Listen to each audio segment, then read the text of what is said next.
Assalamualaikum warahmatullahi wabarakatuh. Nama saya Muhammad Fadel Razika dengan NIM 5111171083. Assalamualaikum warahmatullahi wabarakatuh. Saya Vera Maudi Julianti dengan NIM 5111171084. Assalamualaikum warahmatullahi wabarakatuh. Perkenalkan, nama saya Bella Rosa dari kelompok 2. NIM saya 5111719092. Saya di sini akan menjelaskan tentang skripsi yang berjudul Pengaruh Orientasi Hemat Harga dan Orientasi Hemat Waktu terhadap niat beli konsumen melalui sikap konsumen dalam melakukan pembelian makanan dan minuman menggunakan online food delivery.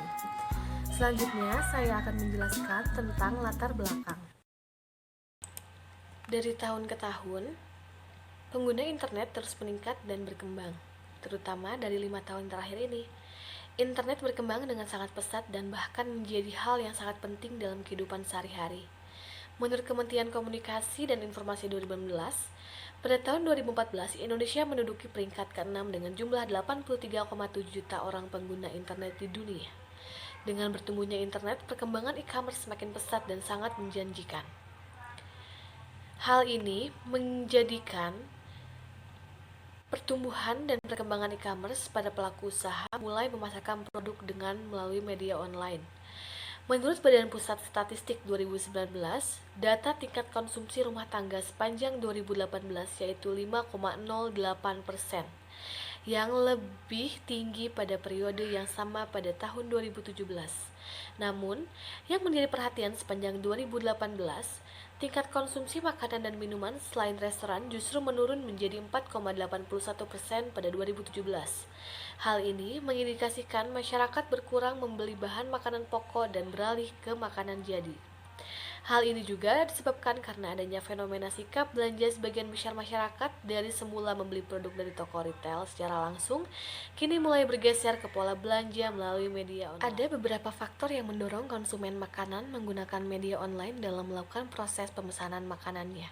Di antaranya adalah seperti adanya orientasi hemat biaya dan orientasi hemat waktu dalam melakukan pemesanan makanan menggunakan media online tersebut. Di sini saya akan menjelaskan apa itu orientasi hemat biaya dan orientasi hemat waktu.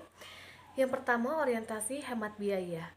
Orientasi penghematan harga tidak hanya mempertimbangkan faktor penghematan moneter, tetapi juga dapat dilihat dari perspektif tidak menimbulkannya biaya tambahan untuk membeli produk atau layanan tertentu. Nah, orientasi hemat waktu adalah dalam kehidupan yang serba cepat sekarang ini, banyak yang tidak sanggup untuk keluar atau membeli makanan dan menunggu di restoran untuk mendapatkan pelayanan. Jadi, dengan adanya OFD ini memudahkan para orang-orang yang sibuk untuk mendapatkan makanan dengan cara yang mudah dengan tidak membuang-buang waktu. Di sini, saya akan membahas apa itu sikap dan niat beli. Sikap menurut Kotler dan Keller 2012 adalah evaluasi yang menguntungkan atau tidak menguntungkan dari seseorang, perasaan emosional dan kecenderungan tindakan terhadap beberapa objek atau gagasan. Selanjutnya ada niat beli. Niat beli merupakan kecenderungan untuk membeli suatu merek dan secara umum didasarkan pada motif pembelian yang sesuai dengan atribut atau karakteristik merek yang sedang dipertimbangkannya. Ini menurut Belch 2004. Setelah latar belakang dan pengertian-pengertian tentang apa itu orientasi hemat waktu, orientasi hemat harga, niat beli, dan sikap, daya tarik untuk diteliti adalah masalah dalam melakukan pembelian makanan dan minuman melalui media online. Jadi, kami memutuskan untuk memberikan judul kepada skripsi kami, yaitu Pengaruh Orientasi Hemat Harga dan Orientasi Hemat Waktu terhadap Niat Beli melalui Sikap Konsumen dalam melakukan pembelian makanan dan minuman menggunakan aplikasi online food delivery di Kota Cimahi. Oh iya, online food delivery di Kota Cimahi itu bisa dengan GoFood dan GrabFood, dan kami di sini memakai keduanya. Lalu selanjutnya saya akan membahas identifikasi masalah. Yang pertama, bagaimana orientasi hemat waktu mempengaruhi sikap konsumen dalam melakukan pembelian makanan dan minuman menggunakan online food delivery. Yang kedua, bagaimana orientasi hemat harga mempengaruhi sikap konsumen dalam melakukan pembelian makanan dan minuman menggunakan online food delivery. Yang ketiga, Bagaimana orientasi hemat harga mempengaruhi niat beli konsumen dalam melakukan pembelian makanan dan minuman menggunakan online food delivery. Yang keempat, bagaimana orientasi hemat waktu mempengaruhi niat beli konsumen dalam melakukan pembelian makanan dan minuman menggunakan online food delivery. Yang terakhir, bagaimana orientasi hemat harga dan hemat waktu mempengaruhi sikap yang ditunjukkan konsumen yang berujung pada niat beli dalam melakukan pembelian makanan dan minuman menggunakan online food delivery. Selanjutnya di sini saya akan membahas maksud dan tujuan. Maksud dari skripsi ini adalah mendeskripsikan secara khusus tentang fenomena perubahan sikap konsumen yang diakibatkan karena adanya perkembangan dalam melakukan pembelian atau pemesanan makanan, yaitu dengan melalui media online. Sikap yang ditunjukkan konsumen karena timbulnya orientasi hemat harga dan orientasi hemat waktu dalam melakukan pembelian atau pemesanan makanan melalui media online yang konsumen lakukan. Ketiga variabel tersebut akan diuji pengaruhnya terhadap niat beli konsumen dalam melakukan pembelian makanan dan minuman melalui online food delivery. Selanjutnya ada tujuan. Tujuan ini kita mempunyai 5 tujuan. Yang pertama, untuk mengetahui pengaruh orientasi hemat harga terhadap sikap yang ditunjukkan konsumen dalam melakukan pembelian makanan dan minuman online food delivery. Yang kedua, untuk mengetahui pengaruh orientasi hemat waktu terhadap sikap yang ditunjukkan konsumen dalam melakukan pembelian makanan dan minuman menggunakan online food delivery. Yang ketiga, untuk mengetahui pengaruh orientasi hemat harga terhadap niat beli konsumen dalam melakukan pembelian makanan dan minuman menggunakan online food delivery. Yang keempat, untuk mengetahui pengaruh orientasi hemat harga terhadap niat beli konsumen dalam melakukan pembelian makanan dan minuman menggunakan online food delivery. Yang kelima, untuk mengetahui pengaruh orientasi hemat harga dan hemat waktu melalui sikap yang konsumen tunjukkan, yang berujung pada niat beli dalam melakukan pembelian makanan dan minuman menggunakan online food delivery. Selanjutnya, saya akan membahas kegunaan teoritis dan kegunaan praktis. Yang pertama, kegunaan teoritis. Kami mengharapkan dapat memberikan sumbangan pemikiran dalam memperkaya wawasan dalam bidang ilmu pemasaran, terutama tentang sikap konsumen yang berujung pada timbulnya niat beli dalam melakukan pembelian, terutamanya untuk melalui online food delivery. Lalu ada kegunaan praktis. Kegunaan praktis ini dari hasil penelitian dapat memberikan sumbangan pemikiran bagi pemecahan masalah yang dialami para pelaku usaha di bidang makanan dan minuman yang berhubungan dengan sikap yang konsumen tunjukkan serta niat beli konsumen dalam melakukan pembelian atau pemesanan makanan dan minuman melalui media online. Nah, secara manajerial, hasil penelitian ini diharapkan menjadi suatu tolak ukur bagi pelaku usaha dalam merancang dan mengimplementasikan strategi ketika mereka terjun ke dalam media online untuk menjual produk makanan dan minumannya. Pemikiran ini terdapat 9 hipotesis yang dapat diuraikan sebagai berikut.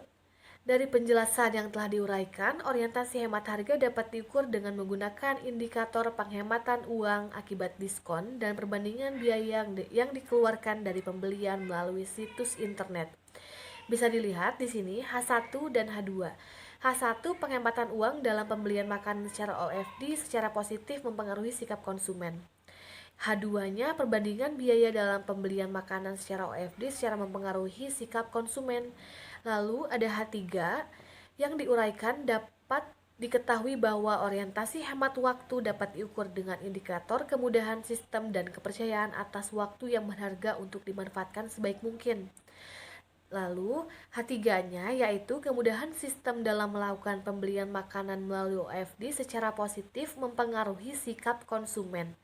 H4-nya berbunyi kepercayaan pemanfaatan waktu dalam melakukan pembelian makanan melalui OFD secara positif mempengaruhi sikap konsumen. Lalu di sini ada H5, H6, H7 dan seterusnya. Bisa dilihat dari penjelasan yang telah diuraikan di atas dapat diketahui bahwa orientasi sikap konsumen dapat diukur dengan menggunakan komponen kognitif yaitu pengetahuan, afektif, perasaan, dan konatif. Lalu dari H8 dan H9-nya, dari uraian ini dapat diketahui bahwa niat beli dapat diukur dengan indikator minat eksploratif, minat referensial, minat transaksional, dan minat preferensial. Baik, untuk selanjutnya di sini saya akan memaparkan data dan sumber data. Ada dua datanya, yaitu data primer dan data sekunder. Jadi data primer pada penelitian kami ini diperoleh melalui kuesioner secara online dan menyebarkan kuesioner secara langsung kepada responden. Yang selanjutnya yaitu data sekunder. Data sekunder pada penelitian yang kami lakukan ini secara tidak langsung atau dikumpulkan dari sumber lain seperti buku-buku dan jurnal pendukung yang berhubungan dengan penelitian ini. Untuk teknik pengumpulan data yaitu menggunakan skala Likert 1-5, di mana 5 sangat setuju, 4 setuju, 3 netral, 2 tidak setuju, dan 1 sangat tidak setuju. Baik, untuk selanjutnya yaitu variabel-variabel penelitian. Dalam penelitian ini terdapat 4 variabel, yaitu 2 variabel independen, 1 variabel intervening, dan 1 variabel dependen. Yang pertama yaitu variabel independen. Terdiri dari 2 variabel, yaitu orientasi hemat harga dan orientasi hemat waktu. Jadi orientasi hemat harga itu indikator penelitiannya. Yang pertama penghematan uang akibat diskon. Yang kedua perbandingan biaya yang dikeluarkan dari pembelian melalui situs internet. Untuk variabel yang kedua yaitu orientasi hemat waktu. Indikator penelitiannya yang pertama yaitu kemudahan sistem yang digunakan. Yang kedua, kepercayaan atas waktu yang berharga untuk dimanfaatkan sebaik mungkin. Baik, untuk yang selanjutnya ada variabel intervening. Jadi dalam penelitian ini terdapat 1 variabel intervening yaitu sikap konsumen. Indikator penelitian dari sikap konsumen itu antara lain kognitif, afektif, dan konatif. Yang selanjutnya ada variabel dependen. Jadi variabel dependen dalam penelitian ini adalah variabel niat beli konsumen dengan indikator penelitian minat eksploratif, minat referensial, minat transaksional, dan minat preferensial. Baik, untuk selanjutnya untuk menyamakan persepsi di sini saya akan memaparkan definisi operasional setiap variabel dalam penelitian kami. Yang pertama yaitu variabel orientasi hemat harga atau variabel X1, di mana yaitu nilai moneter yang harus diberikan seseorang sebagai imbalan atas produk atau jasa dalam perjanjian pembelian. Ini menurut Nagel et al. Pada tahun 2010. Variabel yang kedua atau variabel X2 yaitu orientasi hemat waktu. Waktu penghematan belanja adalah manfaat yang diperoleh pelanggan. Ini menurut Chiu et al. Pada tahun 2014. Variabel yang ketiga yaitu variabel Y, yaitu variabel sikap konsumen, di mana kecenderungan yang dipelajari dalam berperilaku dengan cara menyenangkan atau tidak menyenangkan terhadap suatu objek tertentu. Ini menurut Schiffman dan Canuck dalam Susanta pada tahun 2008. Yang selanjutnya, variabel yang terakhir yaitu variabel Z, ada variabel niat beli konsumen. Perilaku yang dapat ditunjukkan dari seberapa banyak usaha yang dilakukan individu untuk berkomitmen melakukan suatu perilaku. Ini menurut Sairoji et al. Pada tahun 2015. Untuk yang selanjutnya yaitu teknik analisis data. Yang pertama itu ada uji instrumen penelitian. Untuk menguji kevalidan penelitian dan reliabelnya penelitian, kami menggunakan uji validitas dan uji reliabilitas. Yang selanjutnya ada uji asumsi klasik, di mana yang kami gunakan yaitu uji normalitas, uji multikolinearitas, dan uji heteroskedastisitas. Yang selanjutnya ada uji ketepatan model, yaitu menggunakan uji koefisien determinasi dan uji F. Adapun analisis linear berganda, dalam analisis regresi berganda digunakan persamaan sebagai berikut. Y sama dengan A tambah B1, X1 tambah B2, X2 tambah B3, X3 selanjutnya, dan tambah E. Diketahui X1 adalah orientasi hemat harga, X2 orientasi hemat waktu, Z niat beli konsumen, B1, 1, 2, 3 sampai selanjutnya adalah koefisien regresi, A intercept atau konstanta, dan E error. Untuk pengujian hipotesis ini dilakukan untuk mengetahui signifikan atau tidaknya suatu variabel independen terhadap variabel dependen. Pengujian hipotesis ini dapat dilakukan melalui uji T. Assalamualaikum warahmatullahi wabarakatuh. Perkenalkan, nama saya Mela Rosa dari kelompok 2.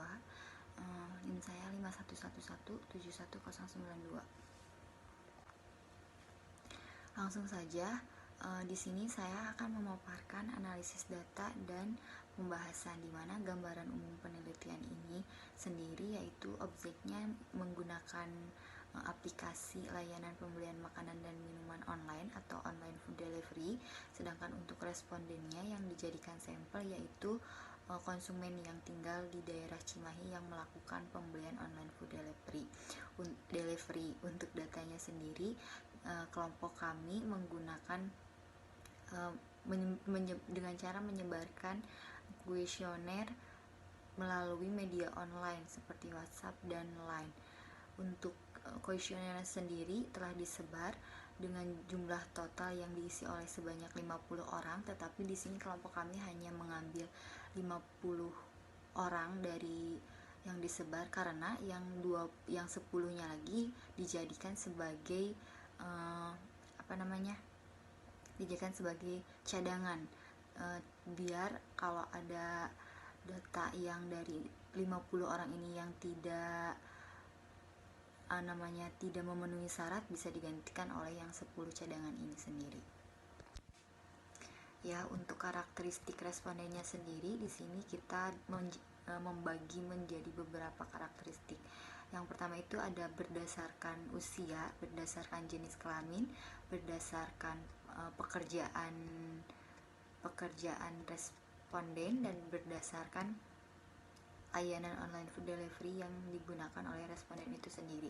Untuk masing-masing karakteristiknya, yang pertama kita lihat dari gambaran responden berdasarkan usia responden.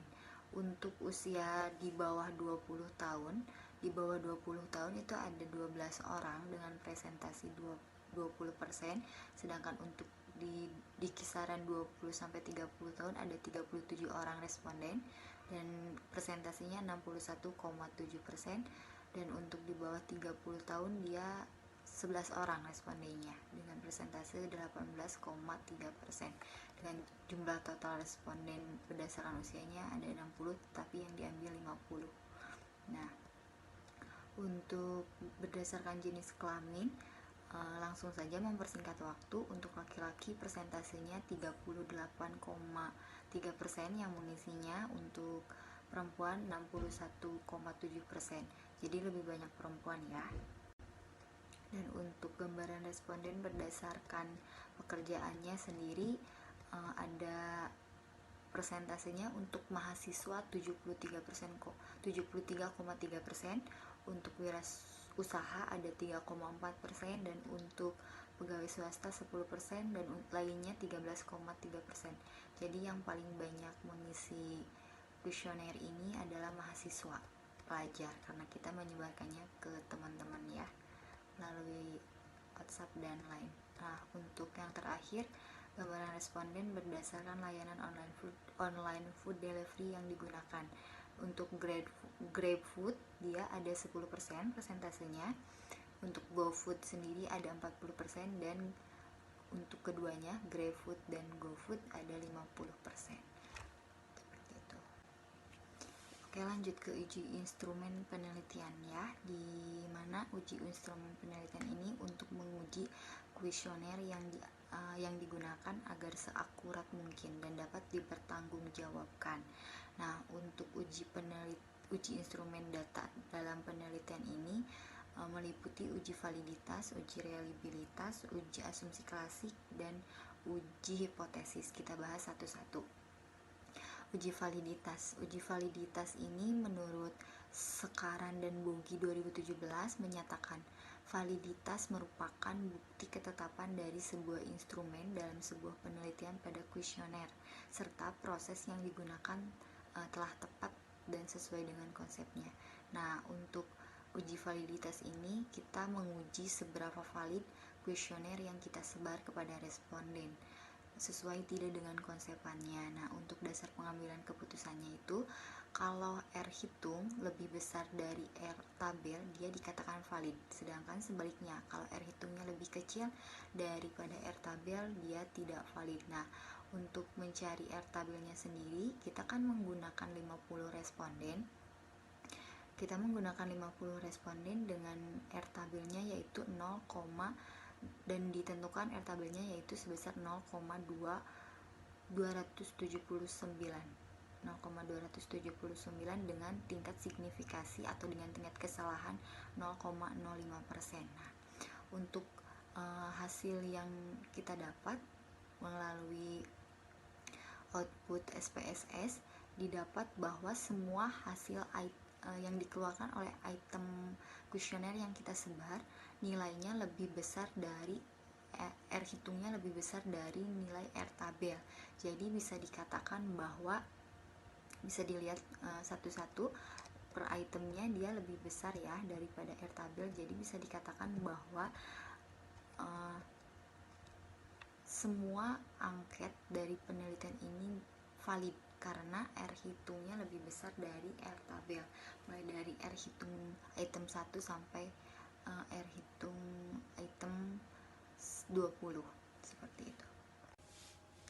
Lanjut ke uji reliabilitas, di mana uji reliabilitas ini merupakan indeks yang memperlihatkan sejauh mana alat ukur bebas dari kesalahan sehingga terjamin pengukurannya secara konsisten dalam lintas waktu serta lintas beragam item dalam sebuah instrumen.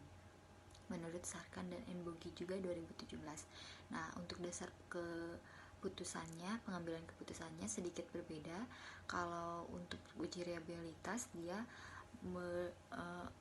dasar pengambilan keputusannya jika alpha lebih besar dari R tabel, maka dia dikatakan konsisten atau reliable. Kalau sebaliknya, jika alpha lebih kecil dari R tabel, maka dikatakan tidak konsisten. Nah, untuk R tabelnya sendiri dia masih tetap sama dengan responden 50 orang dengan tingkat signifikasi 5% atau 0,05. Dia R tabelnya tetap 0,279. Nah, dari output SPSS yang didapat dari hasil penelitian ini menunjukkan bahwa nilai alpanya 0,947 yang mana artinya lebih besar dari dari R tabel yaitu 0,279. Nah, oleh karena itu angket dari penelitian ini bisa dikatakan konsisten atau reliabilitas. Setelah membahas mengenai uji reliabilitas, kita masuk ke uji asumsi klasik, di mana uji asumsi klasik ini di dalamnya meliputi uji normalitas probability plot, terus ada uji multikolonialitas, ada uji heterokedastisitas, dan ada uji autokorelasi. Kita bahas satu-satu. Yang pertama yaitu uji normalitas probability plot. Menurut Imam Ghazali 2011, model regresi dikatakan berdistribusi normal jika pada plotting atau titik-titik yang menggambarkan data sesungguhnya mengikuti garis diagonalnya. Nah, bisa dilihat dari hasil output SPSS, titik-titik di sini mengikuti garis diagonal. Oleh karena itu dapat ditarik kesimpulan bahwa dilihat dari output SPSS, titik-titik mengikuti garis diagonal, dapat disimpulkan bahwa model regresi dari penelitian ini berdistribusi normal. Lanjut ke uji multikolinialitas. Sama referensinya menurut Imam Ghazali 2011 tidak terjadi gejala multikolinialitas jika nilai toleransinya lebih besar dari 0,100 dan nilai VIF-nya lebih kecil dari 10,00. Nah, untuk tabel koefisien yang dihasilkan dari output SPSS oleh kelompok kami menghasilkan bahwa output SPSS-nya menunjukkan bahwa semua nilai toleransi dari masing-masing variabel lebih besar dari 0,100, dan untuk nilai VIF-nya sendiri juga lebih kecil dari 10,00. Jadi dapat disimpulkan bahwa tidak terjadi atau tidak ada gejala multikolinearitas di penelitian kami. Nah, untuk yang selanjutnya yaitu uji heteroskedastisitas menurut Imam Ghazali juga 2011 dikatakan tidak terjadi heteroskedastisitas jika tidak ada pola yang jelas yang bergelombang, melebar, kemudian menyempit pada gambar scatter plots serta titik-titiknya menyebar di atas dan di bawah angka 0 pada sumbu Y. Nah, untuk gambar scatter plots dari hasil output SPSS yang dilakukan oleh kelompok kami, di sini gambarnya bisa dilihat ya, tidak jelas dan tidak berpola. Jadi dapat dikatakan bahwa atau dapat ditarik kesimpulan bahwa tidak ada gejala heteroskedastisitas di dalam penelitian kelompok kami. Nah, terakhir kita akan membahas mengenai uji hipotesis. Uji hipotesis ini sendiri kita satu-satu kita menghitung dulu koefisien jalurnya. Di sini ada koefisien jalur 1 dan koefisien jalur 2, di mana koefisien jalur 1 ini hanya memasukkan variabel independen tanpa memasukkan variabel interpolingnya. Dapat dilihat dari tabel koefisien yang dihasilkan oleh jalur model 1. Nilai signifikannya untuk OHH atau orientasi hemat harga 0,000 dan OHW 0,000 juga. Nah, oleh karena itu dapat disimpulkan bahwa regresi model 1 yakni variabel X dan variabel X2 berpengaruh signifikan terhadap Y karena lebih kecil dari 0,005. Nah, untuk nilai R-square-nya dilihat dari tabel model summary, di mana nilai R-square yang terdapat pada output SPSS tabel summary adalah sebesar 0,611. Hal ini menunjukkan bahwa sumbangan pengaruh variabel X dan variabel Y terhadap variabel X1 dan variabel X2 terhadap Y adalah sebesar 61,1%. Sementara sisanya yaitu 38,9% itu dijelaskan atau merupakan kontribusi dari variabel yang tidak dimasukkan dalam penelitian ini. Sementara untuk nilai E1-nya rumusnya yaitu akar kuadrat 1 dikurangi nilai R square. Nah, terdapat angkanya sebesar 0,6237.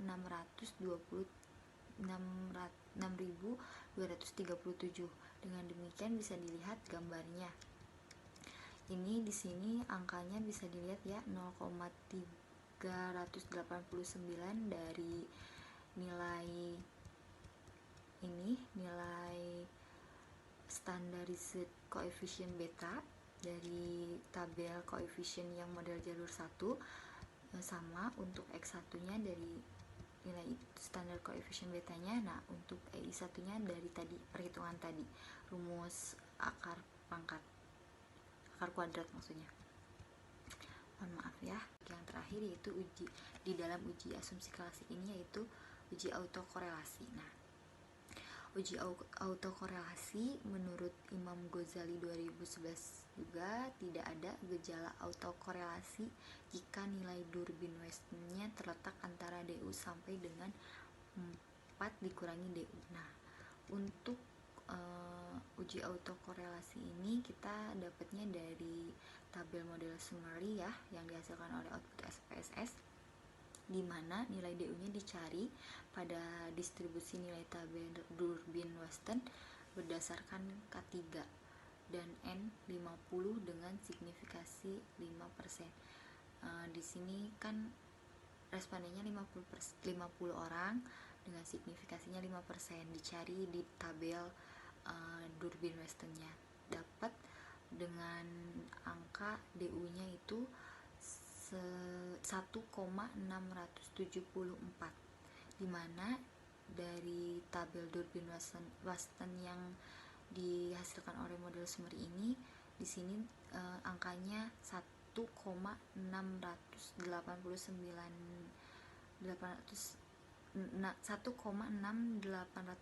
di mana dapat dikatakan lebih kecil dari nilai DU-nya. Durbin-Wastonnya lebih kecil dari nilai DU-nya. Nah, dan lebih kecil dari 4 dikurangi DU. 4 dikurangi DU itu dari 1,674 dikurangi dengan 1,689, yang hasilnya 2,326. Nah, 2,326, maaf ya. Dari perhitungan di atas dapat disimpulkan bahwa tidak terjadi gejala autokorelasi di dalam penelitian kelompok 2. Untuk yang selanjutnya itu koefisien jalur model 2, di mana koefisien jalur model 2 sama perhitungannya, cuman bedanya di sini kita memasukkan variabel interveningnya, yaitu sikap konsumen. Nah, untuk tabel 1 yang pertama, tabel koefisiennya bisa dilihat nilai signifikannya dia sama, lebih kecil dari 0,05, rata-rata bisa dilihat signifikasinya. Untuk X1 di sini 0,029, untuk OHW orientasi hemat waktu 0,48, untuk sikap konsumen 0,000. Nah, hasil ini memberikan kesimpulan bahwa regresi model 2, yakni variabel X1, variabel X2, dan Y berpengaruh signifikan terhadap Z karena nilai signifikannya lebih kecil dari 0,05.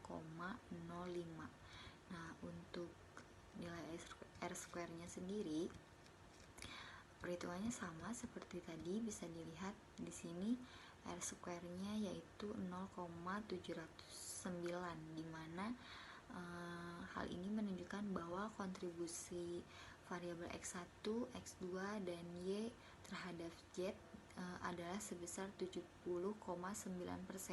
sementara sisanya 29,1% merupakan kontribusi dari variabel lain yang tidak dimasukkan ke dalam penelitian ini. Nah, untuk mencari nilai E2-nya, seperti tadi rumusnya, akar kuadrat 1 dikurangi nilai R-square-nya, dapat 0,5394. Dengan demikian diperoleh diagram jalur model struktur 2 sebagai berikut.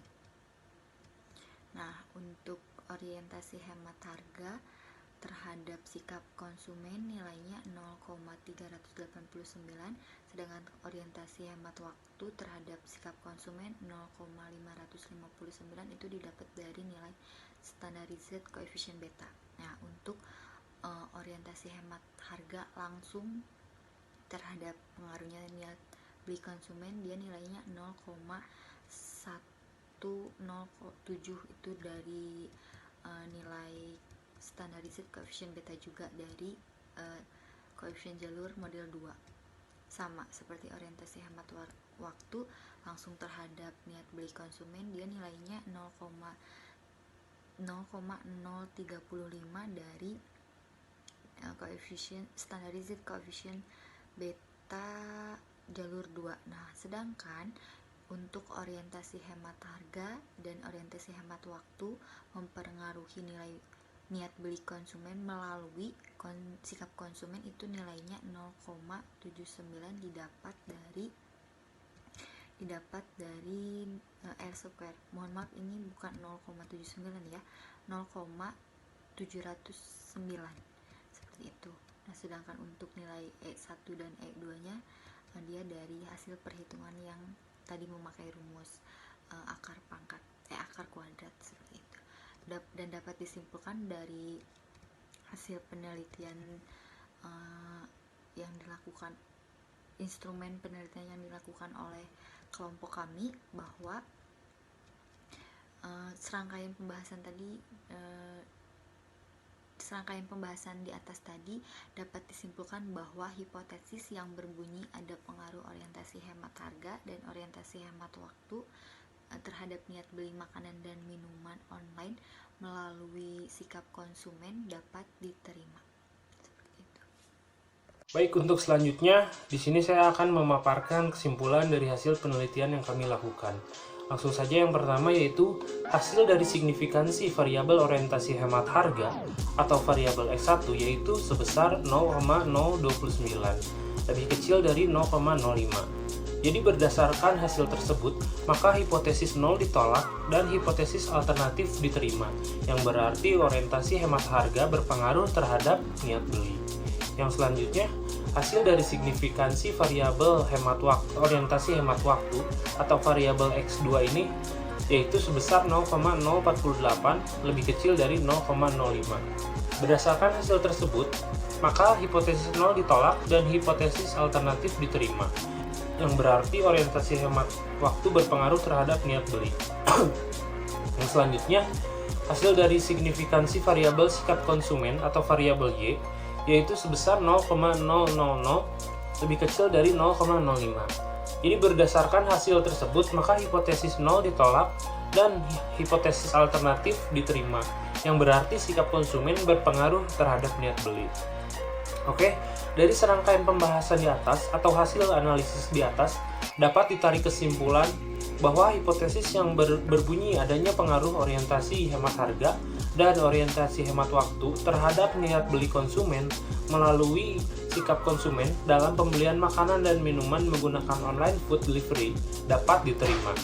Dengan demikian, menunjukkan bahwa hipotesis penelitian relevan dengan hasil pembahasan penelitian. Baik, selanjutnya di sini saya akan memaparkan keterbatasan penelitian. Yang pertama yaitu ruang lingkup penelitian ini terbatas hanya pada konsumen di kota Cimahi saja yang pernah menggunakan online food delivery. Sehingga untuk mendapatkan kesimpulan secara general, maka perlu dilakukan penelitian yang lebih luas dengan memperluas objek penelitian. Yang selanjutnya, peneliti hanya meneliti dua variabel independen yang dimaksudkan dapat mengetahui pengaruh satu variabel dependen. Yang selanjutnya lagi, yang terakhir, keterbatasan jumlah sampel yang diteliti. Peneliti hanya menggunakan 50 sampel, sehingga untuk menganalisis masih dikatakan lemah. Untuk yang terakhir, di sini saya akan memaparkan saran-saran dari hasil penelitian yang kami lakukan. Yang pertama yaitu peneliti menyarankan untuk penelitian berikutnya agar memperluas ruang lingkup agar hasil penelitian tersebut lebih general dan mencakup wilayah yang lebih luas. Yang selanjutnya diharapkan penelitian berikutnya mampu meneliti lebih banyak lagi variabel-variabel lainnya.